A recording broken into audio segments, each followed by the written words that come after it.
अभी तो इस बाज की असली उड़ान बाकी है, अभी तो इस परिंदे का इम्तिहान बाकी है। अभी अभी मैंने लांघा है समुद्रों को, अभी तो पूरा आसमान बाकी है।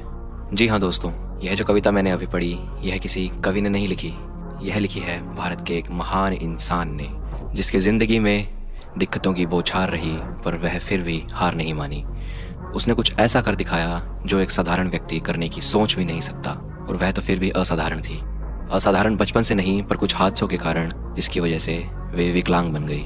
जी हाँ दोस्तों, आज हम बात कर रहे हैं अरुणिमा सिन्हा की। कुछ लोगों ने इनका नाम पहले भी बहुत सुना होगा, अगर नहीं सुना तो जुड़े रहिए हमारे साथ। आज हम आपको इनकी पूरी जीवन गाथा बताएंगे, किस तरह वह जिंदगी से हारी और किस तरह उन्होंने अपनी ही दूसरी जिंदगी बनाई।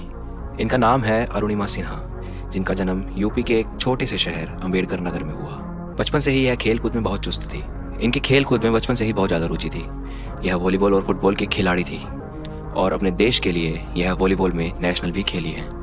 इन्होंने अपनी पढ़ाई उत्तर प्रदेश से ही पूरी की और बाद में Nehru institute of mountain climbing से माउंटेन क्लाइंबिंग का कोर्स किया। इनके पिता सेना में इंजीनियर थे और बड़े दुख की बात यह है कि जब यह 3 साल की थी तब ही उनका निधन हो गया था। इनकी CISF में बहुत ही ज़्यादा दिलचस्पी थी, पर बदकिस्मती से यह CISF ज्वाइन नहीं कर पाई क्योंकि कुदरत को कुछ और ही मंजूर था। 21 अप्रैल 2011 को जब यह CISF का पेपर देने लखनऊ से दिल्ली जा रही थी, तो वहीं कुछ बदमाशों ने इनके साथ लूटपाट करने की कोशिश की। लूटपाट ऐसी कि वह इनसे सीना झपटी करने लगे, इनका बैग छीनने लगे और इनके सोने के कड़े और वालियां इनसे लेने लगे। पर अरुणिमा सिन्हा ने जोश दिखाया और उन्हें कुछ भी नहीं दिया। इसी हाथापाई में वह ट्रेन से नीचे जा गिरी। जैसे ही अरुणिमा सिन्हा ट्रेन से नीचे गिरी, उनका बायां पैर साथ वाली पटरी पर रह गया और जैसे ही उन्होंने देखा कि दूसरी ट्रेन उस पर आ रही है, उस समय वह इतना सोचने में भी सक्षम नहीं थी कि वह अपना पाँव वहाँ से हटा ले। तो हुआ क्या जो कुदरत को मंजूर था। जी हाँ दोस्तों, वह ट्रेन इनके पैर के ऊपर से चली गई और उसी रात लगभग 40 से 50 ट्रेन इनके पाँव के ऊपर से गुजरी, जिन्होंने इनके पाँव को कुचल कर रख दिया था। जैसे ही इन्हें डॉक्टर के पास ले जाया गया, उन्होंने यह फैसला लिया, अगर इनकी जान बचानी है तो इनका बायां पैर काटना पड़ेगा। जरा सोच के देखिए दोस्तों, यह एक साधारण व्यक्ति के लिए भी बहुत अचंभे की बात होगी, पर वह तो फिर भी एक खिलाड़ी थी जो माउंट एवरेस्ट को चढ़ना चाहती थी। वहाँ के हालातों से यह गुजरी ही थी कि बाहर यह खबर फैलने लगी कि अरुणिमा ने आत्महत्या करने की कोशिश की। इन सब चीज़ों से ऊपर उठने के लिए, अपने आप को साबित करने के लिए अरुणिमा ने एक ऐसा फैसला लिया जो कि एक साधारण इंसान कभी नहीं ले सकता। कुछ ऐसा काम करने की ठानी जो करने से साधारण इंसान की भी रूह कांप जाती है। कुछ समय बाद all India of medical science में इनका ऑपरेशन हुआ और इनकी एक नकली टांग लगाई गई। एक इंटरव्यू में इनसे पूछा गया था कि इन्हें सबसे ज़्यादा प्रेरित किसने किया, तो उन्होंने 2 ही चीज़ों के नाम बताए।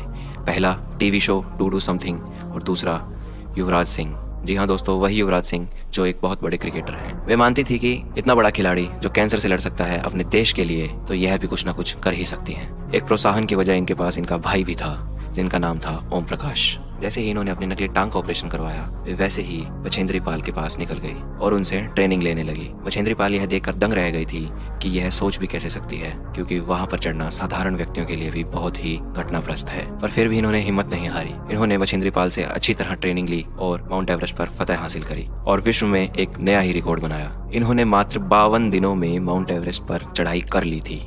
वहां पर भारत का झंडा लहरा दिया था और भारत का सर गर्व से ऊंचा कर दिया था। उस घटना के बाद इन्हें बहुत अलग अलग जगह से जॉब ऑफर भी आए थे। इन्हें ISF में जॉब भी मिलने वाली थी, रेलवे से भी जॉब का ऑफर आया और रेलवे ने इन्हें 5 लाख रुपए मुआवजा देने का भी फैसला किया। पर इन्होंने वे सभी नौकरियां ठुकराई और अपने सपनों की तरफ चलना ज्यादा पसंद किया। और देखिए आज कितना नाम है उनका हमारे बीच में। किसी बड़े ही मशहूर शायर ने इनके बारे में लिखा है कि मेरी मंजिल करीब है मेरे, इसका मुझे एहसास है। यह गुमान नहीं मेरे इरादों में, ये मुझे मेरी सोच और हौसलों पर विश्वास है। जी हाँ दोस्तों, आज हर इंसान के अंदर इनके जैसी सोच होनी चाहिए, ऐसी बुलंदी होनी चाहिए कि जो काम कोई नहीं कर पाया वो हम करके दिखाएंगे।